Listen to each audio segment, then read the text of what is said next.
I'm here with Keith Gall. Now, you might remember Keith. Keith, you had some run-ins with the law. You want to talk a little bit about what your run-in with the law was? I believe it stemmed all the way back to September. Is that right? Yeah, back in September, I got a call from the building inspector saying they wanted to do a safety inspection, and they showed up with the health inspector, the building inspector, a plumbing inspector, electrical inspector, and 2 cops. I didn't know what the health inspector was all about and the cops were all about. They weren't supposed to be here, but they came in and they inspected the place. Said there was no problems at that point, just a couple electrical deficiencies that I have since repaired. And really no problems at that point, but the health inspector phoned me back a couple hours later and said, no, they changed their mind, they have to shut down.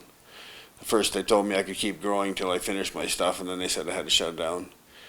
Right, and so these guys came in. You didn't know exactly what this was all about, what your rights were. They kind of came into your home. You were expecting maybe a few people, but there was a big green team essentially, right? There was police, there was Alberta Health, there was building inspectors. They came through here with a fine-tooth comb. It didn't seem like they were just here to check up to make sure you're code compliant. It seemed like maybe they had an agenda, a political agenda, to shut you down. Is that kind of what it seemed like to you? Well, that's pretty much what they did. Like I said, they first said I could keep going. It wouldn't be any problem. Just get an inspection done for mold, and then they came back and told me I had to shut down, but I could finish completing it by the end of the year, as long as everything was complete by then. But they were just shutting me down, and they just decided to do it. Right. So basically, what they told Keith was, you need to do about $30,000 worth of work to become compliant. So you need to go, you need to clear out your attic space and test for mold. You have to rip up baseboards and test for mold on the main floor. And never mind the grow op area downstairs, you actually have to go down there, rip everything out, test for mold. So this was going to cost in excess of $30,000. There was no signs of any mold, right? They basically just said, we suspect there's mold because there's a grow op. In other words, there's plants, there's humidity, therefore there's probably going to be mold. Therefore, you got to do all this testing. Now, this isn't the first time this green team has done this in Calgary. We know for a fact that there's been at least 30 other cases of this. In fact, back in 2014, in December, Mayor Nenshi, a progressive mayor, mind you, sent a letter to Rona Ambrose, the then Minister of Health, saying he wanted to help her shut down the MMAR program, the licensing program that medical marijuana users are able to use to grow their own marijuana. And he cited it as a public safety hazard. And he went through a list of about 30 different operations, licensed operations, mind you, that they had shut down because of the same issues that they said were wrong with Keith. And now if we go back, if Keith hadn't have fought this, Keith would have been number 31. He would have been the 31st piece of evidence that they would have used to say how dangerous these grow ops are. And of course, that I inspected your place, Keith. There was no danger there. There was no mold at all. I mean, I would expect mold in anyone's washroom, but your grow op was immaculate. You had checked for mold and all that thing. So anyways, Keith had to go through incredible expense. He had to take time out of his day to go defend himself against this.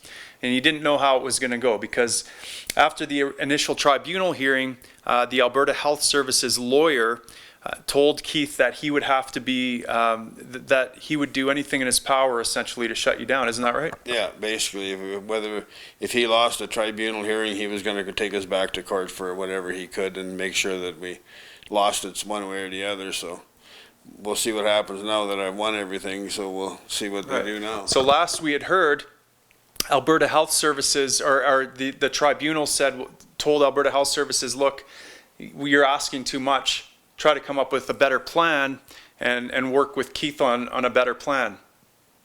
And of course, they weren't willing to work with you, right? They wanted you to admit that you had a public nuisance, that you had a hazard on your hands. You weren't willing to do that.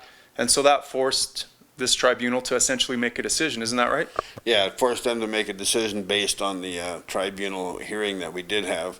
And based on that, they went through all the points that they had and shot down every point that I didn't really have that problem. was just suspicion of mold, and they couldn't find any mold. There was supposed to be a problem with being a nuisance. Well, that was more pertaining to a public place, being I live by myself with my cat. Doesn't really pertain to me. And most of the stuff just didn't have anything to do with me because I live in my own house and it's not a public place. And So I have the ruling right here, and the issues, there are 5 issues according to this ruling that the tribunal looked at. 1, did the executive officer require the consent of the appellant to enter the premises? In other words, did they need to get consent to enter your house? Number 2, if the executive officer required the consent of the appellant to enter the premises, did the appellant consent? In other words, if they required your consent, did you indeed consent? Number 3, if the executive officer did not obtain consent to enter the premise, how does that affect the order? Number 4, did the condition of the premises support the order that was issued? And number 5, was the executive officer's conduct an abuse of public office tort? So essentially what this is saying, what this tribunal had to rule on was, first, the act that they charged you under was under the Public Health Act, right? And it basically says that if it's a public place, which includes residences where there's a renter, as well as any other public place, then Alberta Health Services has the jurisdiction to come in and issue orders. However, the tribunal here said that you own this home, and so it's not a public place, it's a private place. So they don't even have the jurisdiction to come in and issue this order. Now, Alberta Health tried to make the case that, well, you have a friend who stays here who helps you out with the bills sometimes, and therefore that constitutes a public place. He's essentially renting off you. And the tribunal, to their credit, said that's hogwash, basically. Secondly, they found that they did not get consent to enter. You didn't know what was going on. You didn't know all the people that were coming into your home, and you didn't consent to all these people coming into your home.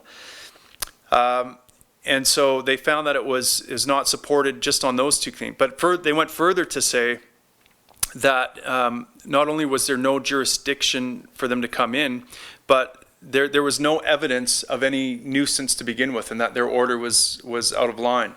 So you won on all these counts. The only thing that is yet to be remaining is number 5. Did they abuse public office? What's your opinion? yeah, they did. They came in here when I didn't know what was going on. They took advantage of me when I didn't know it. The health officers couldn't come with the other inspectors. It seemed like they walked in here like they could, so I thought they could, and they didn't know what they were doing, so they abused their power when they came in and did it. And they came in and told me I couldn't do all these things when really I could do them in my private residence and stuff like that. And I do have a federal license. And right, so you've done everything by the book. You followed all the rules. These people clearly came in with a political agenda. Mayor Nenshi obviously has a political agenda. They tried to shut you down, and they failed. And they wanted to cost you $30,000. They ruined your life. They took you away from your medicine. As a result of all this, not only has your health deteriorated, but you have been burglarized. You had a home invasion where home invaders came in here and robbed you, beat you and your friend up, and took your stuff. You're lucky to be alive. That was all started by this egregious act from the government. Now, the tribunal said they don't have the jurisdiction to rule on whether this was an abuse of public power. But what I'm wondering, and what I think the viewing audience is wondering, is are you going to pursue this any further? Are you going to go to civil court or something like that to pursue them for what seems to be a clear abuse of power? we're talking about it. We haven't done much yet. This just came out, and that's as far as we got so far, but we're talking about going farther with it. Well, I imagine there'd be considerable time and expense for doing that, and you've already put up a lot of time and expense fighting this thing, and I think on behalf of freedom lovers in Canada, not just pot users. I mean, I don't use pot, it's not my thing, but I do like freedom. I like to be able to know that I have the option, if I want to do that. I like to know that my countrymen are not being oppressed by the government. And so I thank you on behalf of liberty lovers everywhere for the fight you're doing.